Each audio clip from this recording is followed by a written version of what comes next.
So सरांचा आणि सरांचा मला जो पहिला परिचय भेटला, तो म्हणजे पायथॉन बॅचच्या निमित्तानं 2017-18च्या जी ऑफलाईन त्यावेळेस ऑफलाईन बॅचेस होत्या. तर अर्थात मी अगोदर गोखले सरांकडे युनिक्सचे लेक्चर्स अटेंड केलेली 2015 मध्ये आणि त्यानंतर हळूहळू लँग्वेज मधलं शिकण्यासाठी दुसरा कोण बादशाह आपल्याला माहित आहे. तर मग योगेश्वर सरांशिवाय लँग्वेजेस शिकण्यासाठी पर्याय नाहीच आहे. तर मग सरांकडे त्या मित्रांकडून ज्या पद्धतीने ऐकण्यात आलं होतं की चला पायथॉन शिकूयात. अर्थात त्याच्या मागचं मोटिवेशन AI/ML असं काही नव्हतं.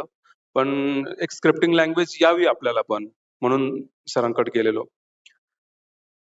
हळूहळू आता ऑलरेडी मी सी मध्ये काम करत असल्यामुळं जेव्हा सर पायथॉन शिकवायचे, पायथॉनचे डेटा टाइप शिकवत होते, तर ते पायथॉनच्या दृष्टिकोनातून फक्त शिकवत नव्हते की पायथॉन मध्ये कसं प्रोग्रामिंग करायचं, पण पायथॉनचा इंटरप्रेटरचा सोर्स कोड सरांनी आमच्या पुढ्यात उभा करून ठेवला.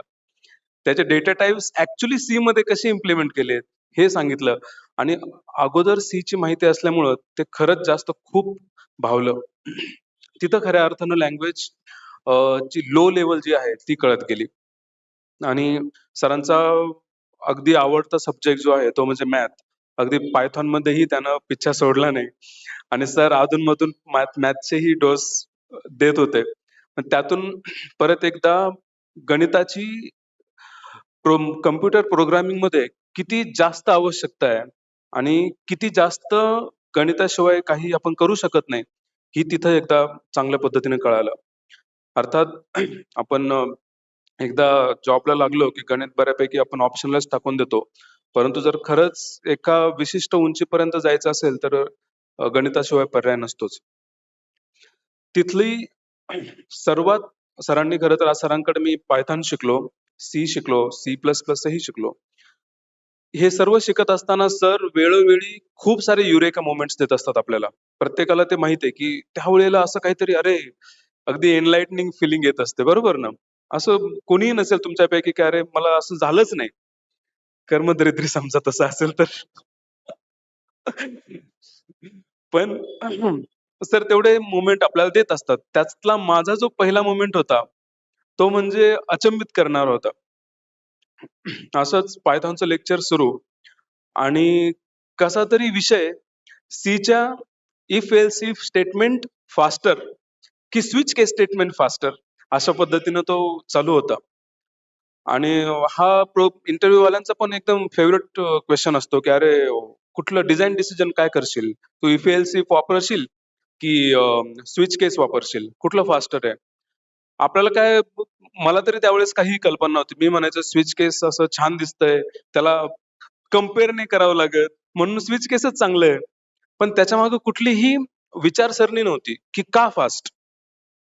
आणि मग सर समजून सांगायला लागले की स्विच मध्ये कंपायलर इंटरनली काय करतो, जेव्हा तुमच्या स्विच केसेस असतात, लेट्स से केस 1 ची व्हॅल्यू 0 आहे आणि अशीच ती व्हॅल्यू 0, 1, 2, 3, 4 अशी लिनियरली वाढत जाऊन कुठेतरी सिक्वेन्शियली वाढतीये आणि अशा पद्धतीने तुमचा स्विच केसेस असतील तर कंपायलर इंटरनली त्यांचा जम्प टेबल बनवतो आणि केसच्या व्हॅल्यूनुसार इंडेक्सिंग करून तो जो पर्टिक्युलर केस स्टेटमेंटचा भाग आहे तो ऑब्जेक्ट फॉर्मॅटमध्ये सेव्ह केलेला असतो, त्याचा पॉइंटर त्या जम्प टेबलच्या थ्रू घेतला जातो आणि इतकं तो O(1) या टाइम कॉम्प्लेक्सिटी मध्ये कुठलीही केस एक्झिक्यूट करतो.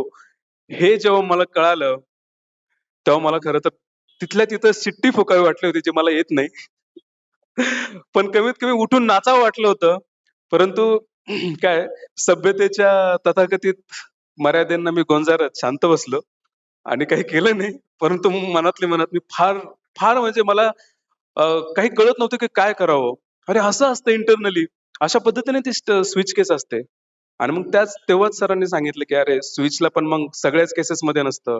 जेव्हा तो नॉन लिनियर वगैरे असेल ते आपल्याला सर्वांना माहिती आहे, आपण शिकलोय. परंतु अशा पद्धतीनं सरांनी वेड लावलंय एका गोष्टींचं. आणि मग खरं तर आपण CPA च्या सान्निध्यात किंवा गोखले सरांच्या सान्निध्यामध्ये आल्यावर ज्ञान मिळतं ही पुढची गोष्ट आहे. परंतु पहिल्यांदा आपल्याला आपल्या अज्ञानाची जाणीव होते आणि ते खूप आवश्यक आहे. कुठलंही आपलं जर नॉलेज आपली जर एज्युकेशनल ग्रोथ व्हायची असेल, त्यासाठी आपल्याला काय येत नाहीये हे कळणं खूप गरजेचं आहे आणि खरं तर ते पहिल्यांदा कळतं. आणि त्या अनुषंगाने मी म्हणाल आपण आज खूप खूप सुदैवी आहे. मी मगाशीच आपण विचारलं होतं, की किती मुलं स्टुडंट्स आहेत. तुमच्यापैकी फार मुलं बऱ्यापैकी एज्युकेशनल सध्या फॉर्मली एज्युकेशन घेतायत. सो तुमच्या दृष्टिकोनातून हे खूप मोठी सुदैवाची गोष्ट आहे, की आपल्याला सी-पी-एचा ची माहिती आहे आणि आपण सी सान्निध्यात आहोत. गोखले सरांच्या सान्निध्यात आहोत. कारण आज थोडासा माझा जो काही एक्सपिरियन्स आहे, मला म्हणजे इंडस्ट्रीमधल्या वातावरणानुसार कळतं, की ज्यांना अशा पद्धतीचं वातावरण नसतं, ते आपल्याच कोशामध्ये समाधानी असतात किंवा आपल्याच कोशामध्ये मग्न असतात, की ओके माझं आता म्हणजे knowledge equal to the directly proportional to my experience अशा पद्धतीचा लोकांचा ग्रह असतो. परंतु तो ग्रह किती खोटा आहे आणि तो आजच्या एआयच्या काळात तरी किती प्रकर्षानच खोटा आहे, ते आज जाणवतंय. परत एकदा मी भगवंताकडेही फार-फार आभारी आहे या गोष्टीचा, की मला गोखले सर आणि आदरणीय योगेश्वर शुक्ल सरांचं सानिध्य भेटलं आणि त्यांच्या निमित्तानं मी गेली 10 वर्ष कुठल्या ना कुठल्या क्लासच्या निमित्तानं का होईना सरांशी कनेक्टेड राहण्याचा प्रयत्न करतो. जेणेकरून बुद्धीला विसर पडू नये, की अ, त्या शिकण्याचाही विसर पडू नये आणि स्वमग्न होण्यातही होऊ नये, यासाठी मी प्रयत्न करत राहतो. तुम्ही सर्वही त्याच मार्गावर चालावं आणि शेवटची मी अजून एक भगवंताकडे प्रार्थना करेल, की हा जो गोखले सरांनी सुरू केलेला ज्ञानयज्ञ आहे, तो खरं तर अखंड तेवतोय गेली कित्येक वर्ष आणि तो तेवण्यासाठी सहजासहजी तेवत नाहीये. त्यामध्ये त्यांनी प्रकृती स्वास्थ्याची आहुती दिलेली आहे आणि त्याच वळणावर आपण खूप जणांना माहिती आहे, की सर सुद्धा कितीतरी वेळेस अगदी आपल्याला माहिती आहे, की 24 तासातले कितीतरी खूप कमी वेळ ते झोपतात आणि अशा काही कितीतरी वेळेस असतात, की त्यांना खूप जास्त स्ट्रेच करावं लागतं. कितीतरी तास आपल्याला माहिती आहे बोलावं लागतं. भगवंताचरणी एवढीच प्रार्थना करेल, की देवा त्यांना खूप सारी शक्ती दे, की जेणेकरून शिकवण्याच्या त्यांच्या या यज्ञामध्ये काही त्रास येऊ नये आणि आपणही विद्यार्थी म्हणून त्यामध्ये काही ना काही अ, अ, आपल्या प्रयत्नातून आपणही काहीतरी सहाय्यरूप व्हावं, ही मी भगवंतासाठी प्रार्थना करेन आणि थांबतो.